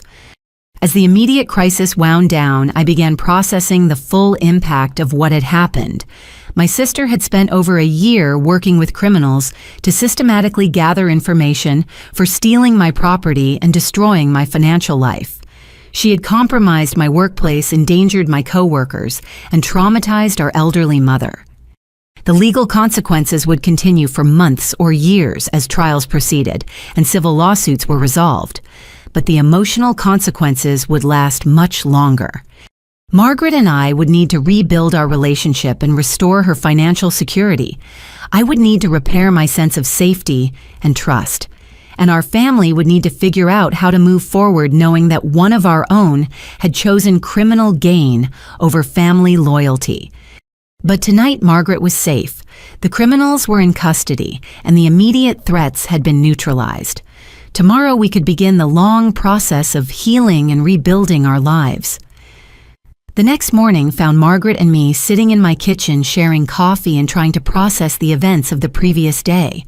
She looked fragile and exhausted, but her spirit seemed intact despite everything she had been through. "Anna, I need to tell you something about yesterday," she said quietly. "Something I couldn't say in front of the FBI agents." My stomach tightened. "What happened, Mom?" When those men were questioning me, Brenda tried to defend me several times. She told them they were being too aggressive, that I was just an elderly woman who didn't understand complicated legal matters. I think she was genuinely trying to protect me. I wasn't sure how to respond. On one hand, I was glad Brenda had shown some concern for Margaret's welfare. On the other hand, she had created the dangerous situation in the first place. "Mom, did she say anything about why she got involved with these people?" Margaret nodded, her eyes filling with tears. She said after the divorce she felt like a failure, unable to provide for her girls, unable to maintain the lifestyle they were used to, ashamed to ask family for help. When someone offered her easy money for what seemed like harmless information gathering, she convinced herself it wasn't really criminal. But it escalated from there. She said once they had compromising information about her illegal rental operation and tax evasion, they used it to force her to participate in more serious crimes. She was trapped between going to prison for what she had already done or helping them with larger schemes. I could understand how someone in financial distress might make initial poor choices that spiraled out of control, but understanding didn't excuse the damage Brenda had caused to our family and others. My phone rang, Jessica calling with updates from her coordination with federal prosecutors. "Anna, I have good news and complicated news. The good news is that all fraudulent documents related to your property have been removed from official records. Your house and finances are completely secure." And the complicated news: Brenda's cooperation with federal prosecutors is revealing the scope of criminal activity extends much further than anyone initially realized. She's been providing information about corruption inside county recording offices, document fraud at multiple notary offices, and criminal networks operating in 8 states. The corruption was systematic and deeply entrenched. How many families had been victimized before law enforcement finally uncovered the full scope of the criminal organization? "Jessica, what does this mean for the legal proceedings?" "It means the trials will be lengthy and complex. Federal prosecutors are building cases against 23 individuals, including government employees who facilitated document fraud. Your testimony will be needed for multiple trials over the next 18 months. 18 months of legal proceedings meant 18 months of reliving this trauma and facing constant reminders of Brenda's betrayal. But it also meant ensuring that justice was served and future families were protected from similar crimes. Margaret had been listening to my conversation with growing concern. "Anna, what's going to happen to the girls? Emma, Sophie, and Grace didn't choose any of this." It was a question I had been dreading. With Brenda facing federal charges and possible imprisonment, her 3 daughters would need alternative care arrangements. As their aunt and Margaret's daughter, I might be expected to step in as their guardian. But how could I care for children whose mother had tried to destroy my life? How could I explain to them why their mother was in prison? How could I trust that Brenda wouldn't manipulate them to continue causing problems for our family? "Mom, I don't know if I can take responsibility for Brenda's children, not after what she's done." Margaret's face fell. "They're innocent babies, Anna. This isn't their fault." "I know they're innocent, But I also know that caring for them would mean constant contact with Brenda, constant reminders of her betrayal, and possibly exposing myself to continued manipulation. We sat in uncomfortable silence for several minutes. I loved my nieces, but I also needed to protect myself and rebuild my sense of security. Taking on the responsibility of raising 3 children whose mother had traumatized me seemed like a recipe for continued chaos. My phone buzzed with a text message from an unknown number. "Your sister wants to talk to you. Will you accept a call from Federal Detention Center?" I showed the message to Margaret. "Brenda wants to talk to me. Will you speak with her?" I honestly didn't know. Part of me wanted to hear her explanation and apology. Part of me never wanted to see or speak with her again. And part of me was curious about what she might say now that the criminal conspiracy had been exposed. "Mom, what do you think I should do?" "I think you should listen to what she has to say. Not because she deserves forgiveness, but because you deserve to hear the full truth about why she did this to our family." Margaret was probably right. For my own emotional healing, I needed to understand how Brenda had justified her actions and whether she felt genuine remorse for the damage she had caused.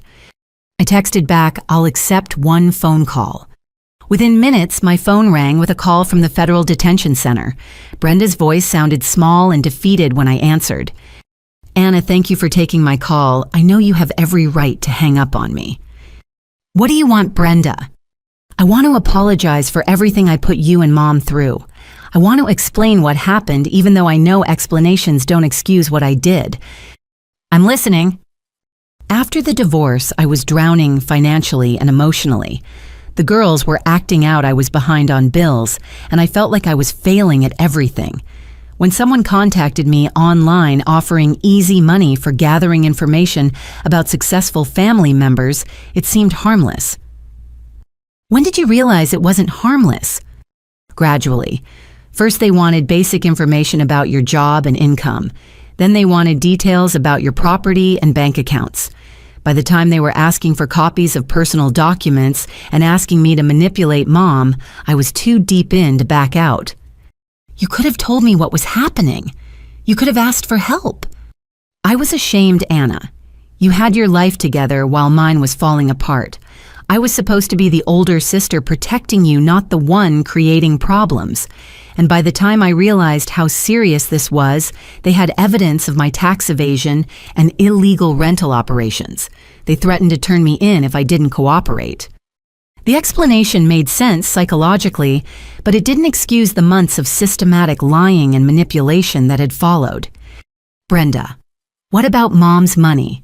What about traumatizing her yesterday?" "I know I can never make up for that. Taking Mom's retirement money was the worst thing I've ever done. And putting her in danger yesterday," her voice broke. "Anna, I hate myself for what I became." "What about your daughters? What's going to happen to them?" "I'm hoping Mom can care for them while I'm in prison. I know it's a lot to ask of her, but I can't bear the thought of them going into foster care." Margaret was 72 years old with depleted savings and no support system for raising 3 young children. The request was unrealistic and potentially harmful to both Margaret and the girls. Brenda Mom can't raise 3 children at her age, especially after you've destroyed her financial security. "I know. That's why I was hoping. Anna, would you consider becoming their guardian? I know it's asking too much after what I've done, but they love you, and you're the only stable family they have left." The request hung in the air like a bomb waiting to explode. Brenda was asking me to take responsibility for the children of someone who had tried to destroy my life, to sacrifice years of my own freedom and financial resources to clean up the consequences of her criminal choices. "I need time to think about it, Brenda." "I understand. Anna, whatever you decide about the girls, I want you to know that I'm going to spend the rest of my life trying to make amends for what I did to you and Mom." After ending the call, I sat with Margaret in silence, both of us overwhelmed by the magnitude of the decisions we faced. The criminal case was moving forward, but the personal consequences would define our family relationships for decades to come. Agent Williams called me early Tuesday morning with updates about the investigation that changed everything I thought I knew about Brenda's situation.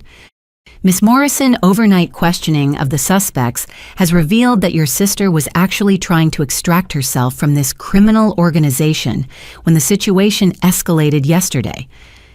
I was making coffee when he called and I nearly dropped the pot. What do you mean? The 3 men we arrested yesterday were not just criminal associates. They were holding your sister's children as leverage to ensure her continued cooperation. Emma, Sophie, and Grace were being kept at a separate location as insurance against Brenda backing out of the property theft scheme. My blood ran cold. Where are the girls now? They're safe. We recovered them yesterday evening from a house across town where they were being watched by 2 additional suspects who are now also in custody. The girls told child services workers they thought they were staying with friends of their mother while she handled business meetings. The full scope of Brenda's victimization became clear. She hadn't just been a willing participant in criminal activity, she'd been coerced through threats against her own children. Agent Williams, why didn't Brenda tell us her daughters were being held hostage?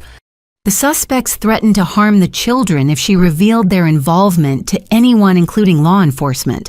She was told that cooperating with the property theft was the only way to keep her daughters safe. This information reframed everything about the previous day's events. Brenda's desperate insistence that I provide documents and computer access hadn't been motivated by greed or criminal loyalty. It had been motivated by terror for her children's safety. Where is Brenda now? She's still in federal custody, but her status is changing from primary suspect to cooperating victim. The prosecutor is reviewing her charges in light of the coercion evidence. Margaret had been listening to my conversation from the kitchen table. When I hung up, she looked both relieved and heartbroken. "Those poor babies," she said. "They've been traumatized by people who use them as weapons against their own mother." I called Jessica immediately to understand the legal implications of these revelations. If Brenda had been coerced rather than willingly participating, what did that mean for the criminal charges against her? Coercion is a legitimate defense for many crimes, but it doesn't excuse everything she did, Jessica explained. The prosecutor will need to determine which actions were taken under duress and which actions she took voluntarily before the coercion began. What about the money she took from Mom? What about the illegal rental operation? Those activities preceded the coercion, so she'll probably still face charges for tax evasion and elder abuse. But the property fraud charges might be dropped or significantly reduced. The legal situation was becoming more complex, but the emotional situation was becoming clearer. Brenda had made initial poor choices that put her in a vulnerable position, but the escalation to threatening my property and traumatizing Margaret had been driven by criminals who were holding her children hostage. Agent Williams called back within an hour with more updates that painted an even more disturbing picture of what Brenda and her daughters had endured. "Miss Morrison, we've been interviewing your nieces with child psychologists present. The girls have been living in fear for over 3 months, told that their safety depended on their mother cooperating with business associates who had rules that couldn't be broken. How are they handling everything?" "They're resilient, but they've clearly been traumatized. They've been taught to lie about their living situation, coached to support false stories about their mother's financial problems, and warned that police would separate them permanently if anyone asked too many questions." The children had been systematically manipulated and psychologically abused as tools for coercing their mother. The criminal organization had weaponized the parent-child relationship to ensure compliance with their theft schemes. What happens to the girls now? Child Services is evaluating options. Ideally, they'll be placed with family members while their mother's legal situation is resolved. The goal is to provide stability and therapeutic support to help them recover from this trauma. Margaret and I exchanged glances. We both knew that as the girls' closest relatives, we would be expected to provide the family placement that Child Services was seeking. Agent Williams, how long might it be before Brenda's legal situation is resolved? If she continues cooperating and the coercion evidence is verified through the investigation, she might be released to serve community service rather than prison time. But that process could take 6 months to a year. A year of caring for 3 traumatized children whose mother had been coerced into targeting my family. A year of helping them understand why their normal life had been destroyed by criminals. A year of rebuilding trust and relationships while navigating complex legal proceedings. The responsibility was overwhelming, but the alternative, letting Emma, Sophie, and Grace enter foster care, seemed worse. They had already been victimized by criminals who used them as weapons against their mother. Adding the trauma of separation from family would compound their psychological damage. My phone rang again, this time a social worker calling about immediate placement needs for the 3 girls. Miss Morrison, I'm calling from Child Protective Services. We understand you're the girls' aunt and potential guardian. Would you be willing to meet with them today to discuss placement options? The moment of decision had arrived faster than I had anticipated. I could provide temporary care while longer-term arrangements were made, or I could decline and let the state handle their placement. I looked at Margaret, who nodded encouragingly. Despite everything we had been through, family still mattered, and these children were innocent victims who needed protection and stability. Yes, I'll meet with them today. 2 hours later, I stood in a child services office waiting to see 3 little girls whose lives had been shattered by the same criminal organization that had tried to destroy mine. Emma, Sophie, and Grace had no idea that their aunt and grandmother were the targets their mother had been forced to betray. How do you explain to children that their mother hadn't chosen to hurt family, but had been terrorized into cooperation by people who threatened their safety? How do you help them understand that being placed with relatives wasn't punishment, but protection? The social worker opened the conference room door, and I saw 3 scared, confused little faces looking up at me with hope and uncertainty. Girls, I said softly, let's figure out how to take care of each other while your mom gets help with some very difficult problems. Emma, the oldest at 8, stepped forward first. Aunt Anna, are we in trouble? Did we do something wrong? No, sweetheart. You didn't do anything wrong. Some bad people created problems for your mom, and now we're going to keep you safe while the police take care of those bad people. The complexity of rebuilding our family relationships would unfold over months or years. But today, my job was simply to provide safety and comfort to 3 children who had been used as pawns in a criminal conspiracy. Tomorrow, we would begin the longer process of healing and creating a new normal for our fractured family. 3 weeks later, I sat in federal district court watching the conclusion of one of the most complex criminal cases the prosecutor's office had handled in years. 23 defendants faced charges ranging from document fraud to kidnapping, with evidence spanning 8 states and involving dozens of victim families. Brenda sat at the defense table, looking smaller and more fragile than I had ever seen her. Her attorney had negotiated a plea agreement that recognized her status as both perpetrator and victim in the criminal conspiracy. Judge Martinez reviewed the sentencing recommendations as the courtroom remained silent. Margaret sat beside me, holding my hand tightly as we waited to learn Brenda's fate. Miss Morrison, Judge Martinez addressed Brenda directly. Your cooperation with federal investigators has been instrumental in dismantling a criminal organization responsible for stealing millions of dollars from American families.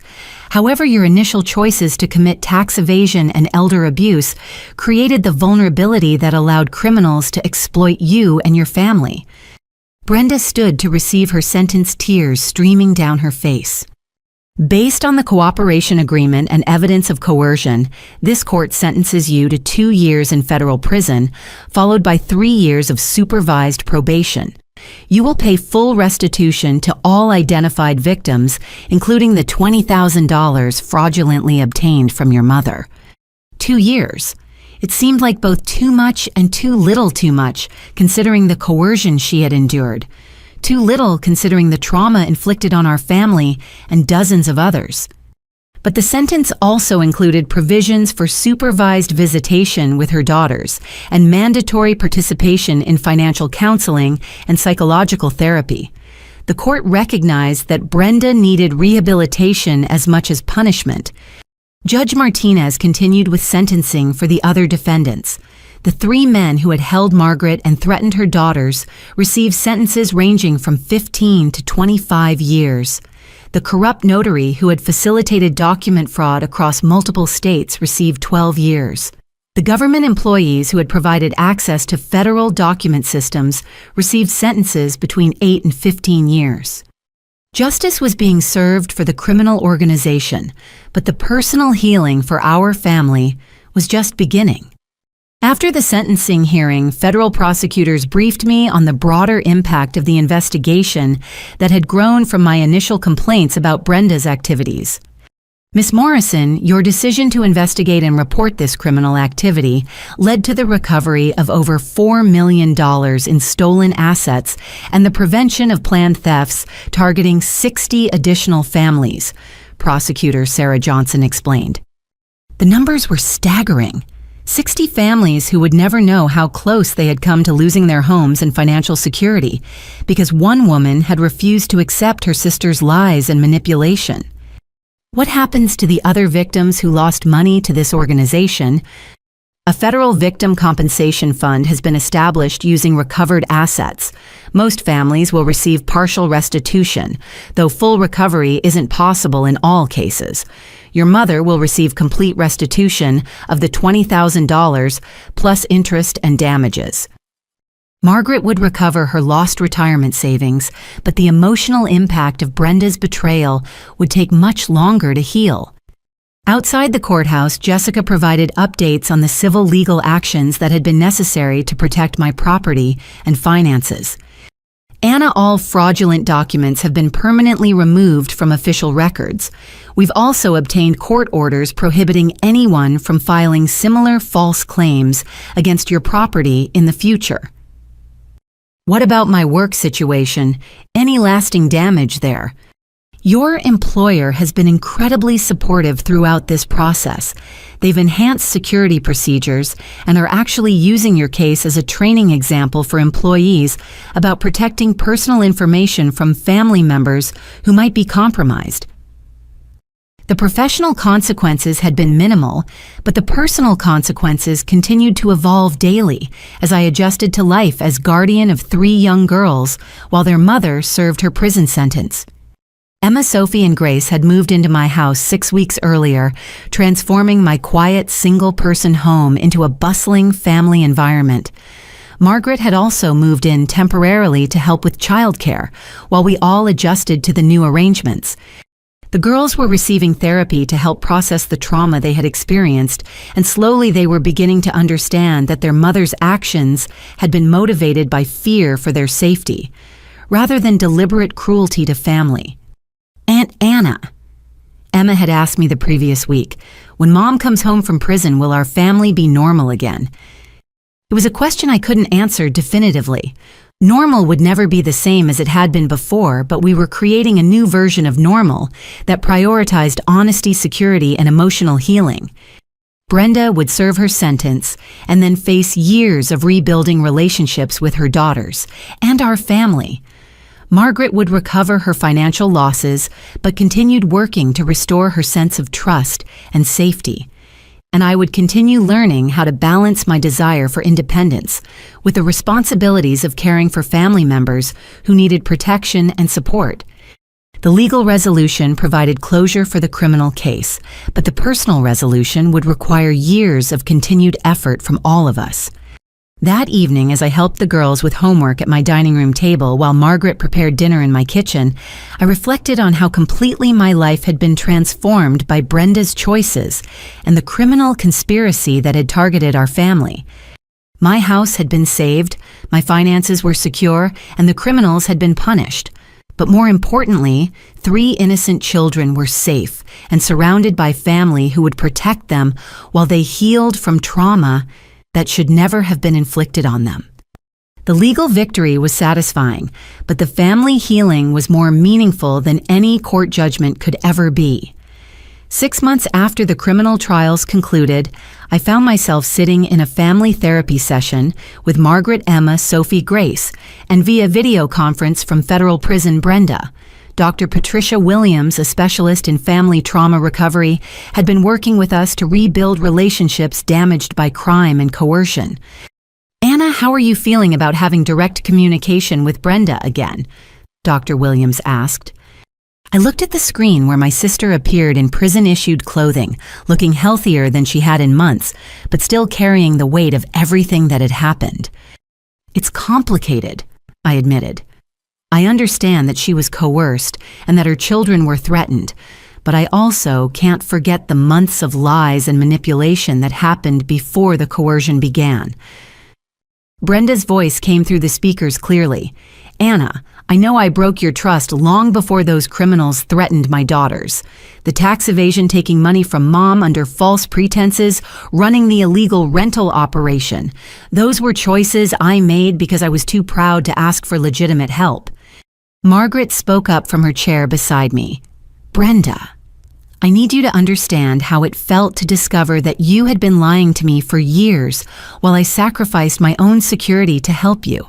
I ate peanut butter sandwiches for dinner so I could send you money you didn't actually need. Mom, I know I stole from you. I know I manipulated your love for me and the girls to get money I wasn't entitled to. That guilt is something I carry every day." Dr. Williams guided the conversation toward the progress that had been made over the past months. The girls had been thriving in my home, with Emma and Sophie excelling in their new school, and Grace overcoming the anxiety that had plagued her during the period when criminals were using her as leverage against her mother. "Girls, how do you feel about the conversations we've been having about what happened to your family?" Dr. Williams asked. Emma, now 9 years old and remarkably articulate, answered for her sisters. "We understand that Mom made mistakes, but that bad people made things much worse by threatening to hurt us. We love Mom, but we also love Aunt Anna and Grandma Margaret for keeping us safe." Sophie nodded agreement. "When Mom gets out of prison, we want our family to be together again, but we want everyone to tell the truth this time." 6-year-old Grace, who had been the most traumatized by the experience of being used as a hostage, had developed a mature understanding of the situation. "Bad people tried to break our family, but we're putting it back together in a new way."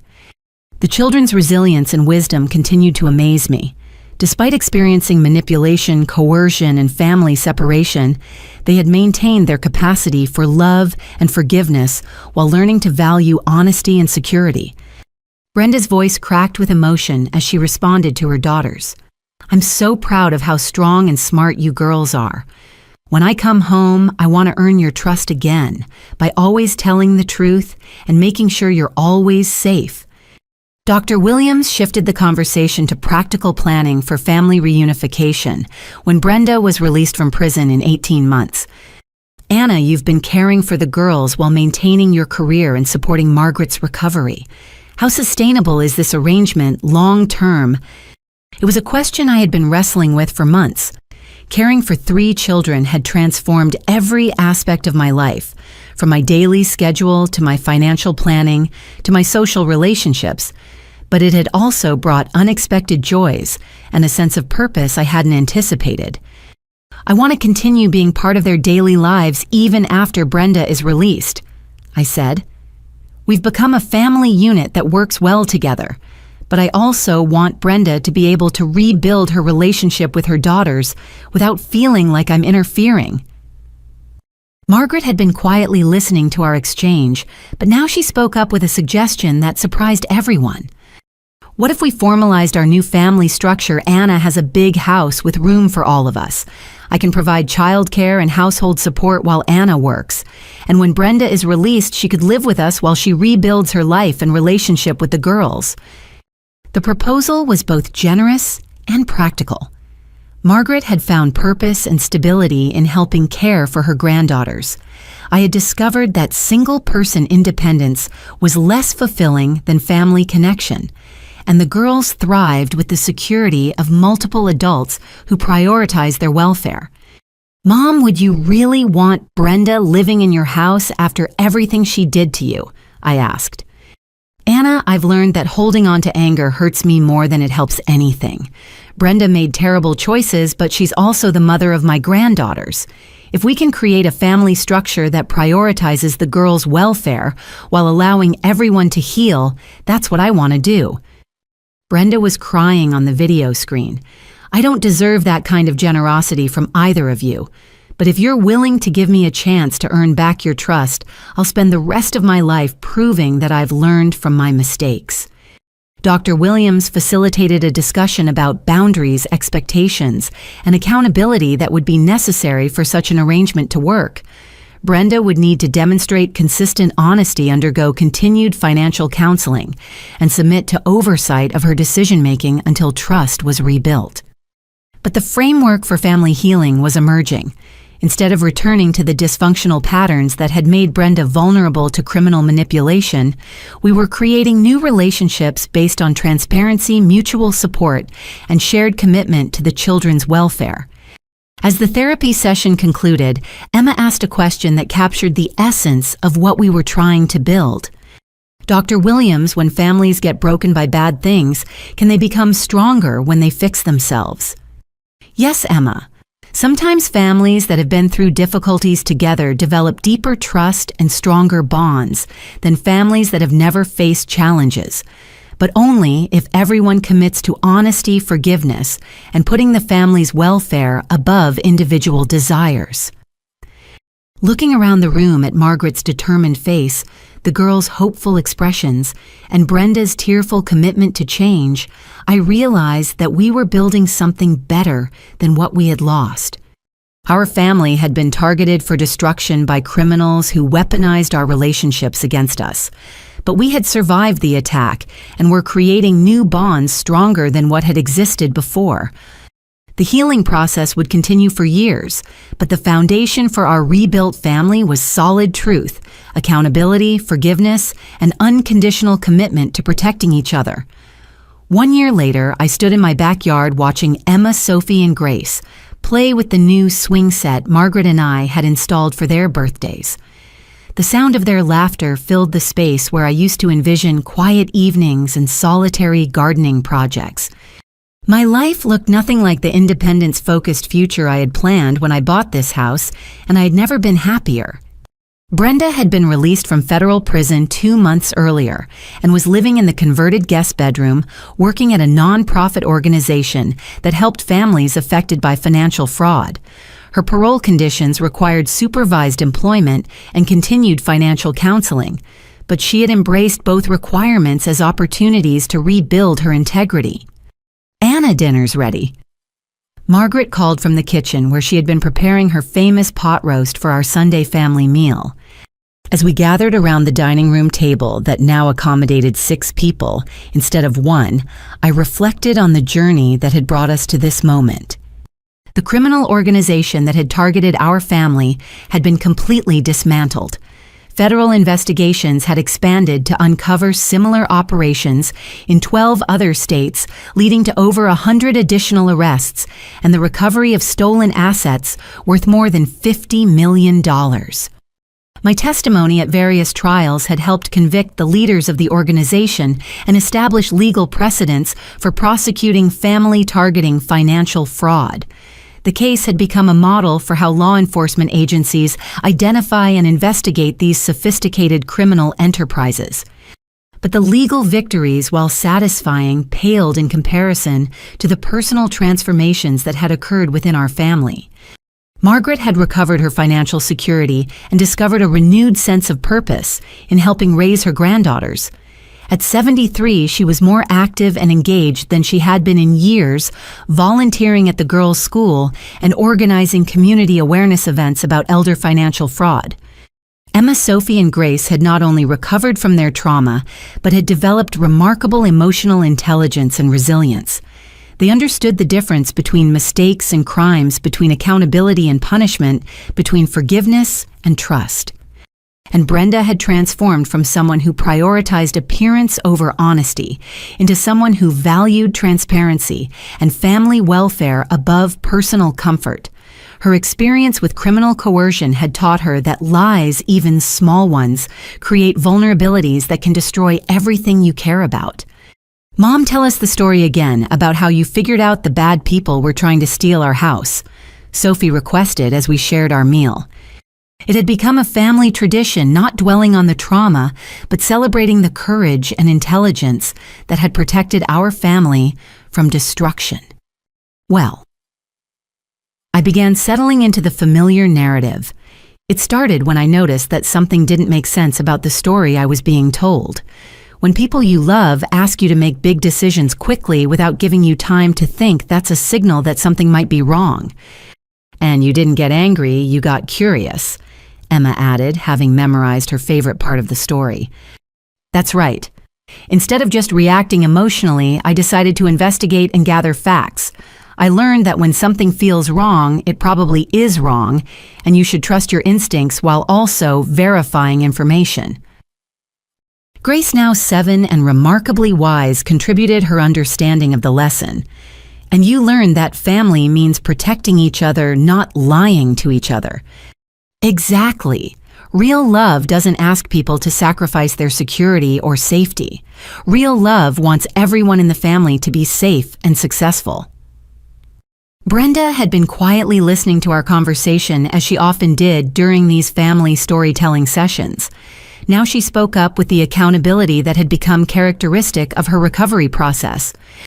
Girls, I want you to remember that the bad people were only able to threaten our family because I made dishonest choices before they ever contacted me. If I had asked for help honestly when I was struggling, none of the scary things would have happened. But you learned from your mistakes, Mom, Emma said generously, and now you help other families learn how to ask for help the right way. Brenda's work with the nonprofit organization had evolved into a specialization in helping families recognize and resist financial manipulation schemes. Her personal experience as both perpetrator and victim gave her unique credibility in educating others about the warning signs of criminal targeting. As we finished dinner and the girls dispersed to their homework and play activities, Brenda and I found ourselves alone in the kitchen washing dishes. Anna, I know I've said this before, but I need to say it again, she said quietly. Thank you for saving our family when I was destroying it. Thank you for protecting my daughters when I couldn't. And thank you for giving me a chance to earn back your trust. Brenda, we saved each other. Your cooperation with law enforcement helped convict criminals who would have continued targeting other families. Your honesty in recovery has helped our family heal. We're stronger together than we were apart. Sometimes I still can't believe you were willing to let me live here and be part of the girls' daily lives after what I put you through. I learned something important during this experience. Punishment doesn't heal families. Accountability and changed behavior heal families. You've taken responsibility for your choices and demonstrated consistent change in your decision-making. That's what matters now. As evening settled over our home, I stepped onto the front porch where I used to envision quiet solitude and instead found myself surrounded by the comfortable noise of a busy family household. 2 years ago, I had thought success meant independence and control over my environment. Now I understood that real security came from authentic relationships built on honesty, mutual support, and shared commitment to each other's welfare. The criminals who had targeted our family had believed they could exploit our emotional bonds to steal our assets. Instead, they had inadvertently strengthened our family by forcing us to choose between superficial harmony and genuine healing. We had chosen healing, and it had required courage from all of us. Margaret had found the courage to acknowledge that her desire to help had made her vulnerable to manipulation. Brenda had found the courage to accept accountability for her choices and rebuild her character from the foundation up. The girls had found the courage to trust adults again after being used as weapons in criminal schemes. And I had found the courage to prioritize family relationships over individual independence. discovering that protecting people you love is more fulfilling than protecting yourself alone. As I prepared for another week of managing my career while helping 3 children with homework, supporting my mother's volunteer activities, and encouraging my sister's continued recovery, I realized that this chaotic, demanding, love-filled life was exactly what I wanted. My house had been saved from theft, but more importantly, my family had been saved from permanent destruction. The document that had started this entire ordeal, the fraudulent property deed that Brenda's criminal associates had filed, was now framed in my home office as a reminder of what we had overcome together. But next to it hung something more meaningful, a family photo taken at Emma's graduation from elementary school, showing 5 women spanning 3 generations who had survived criminal targeting and emerged stronger than before. We had learned that family doesn't mean accepting harmful behavior, it means creating boundaries that protect everyone while maintaining space for growth, accountability, and forgiveness. Have you ever had to make difficult choices about family relationships when love and self-protection seem to conflict? How do you balance helping family members while protecting yourself from manipulation or harm? I'd love to hear your thoughts and experiences in the comments below. If this story resonated with you, please give it a thumbs up and consider subscribing for more real-life stories about overcoming difficult family situations. And if you know someone who might benefit from hearing about how families can heal from betrayal and trauma, please share this story with them. Thank you for listening to our family's journey from crisis to healing. Remember that even when people you love make harmful choices, it's possible to rebuild relationships based on honesty, accountability, and genuine care for each other's welfare. Sometimes the strongest families are the ones that have learned to choose love without sacrificing safety and forgiveness, without abandoning boundaries.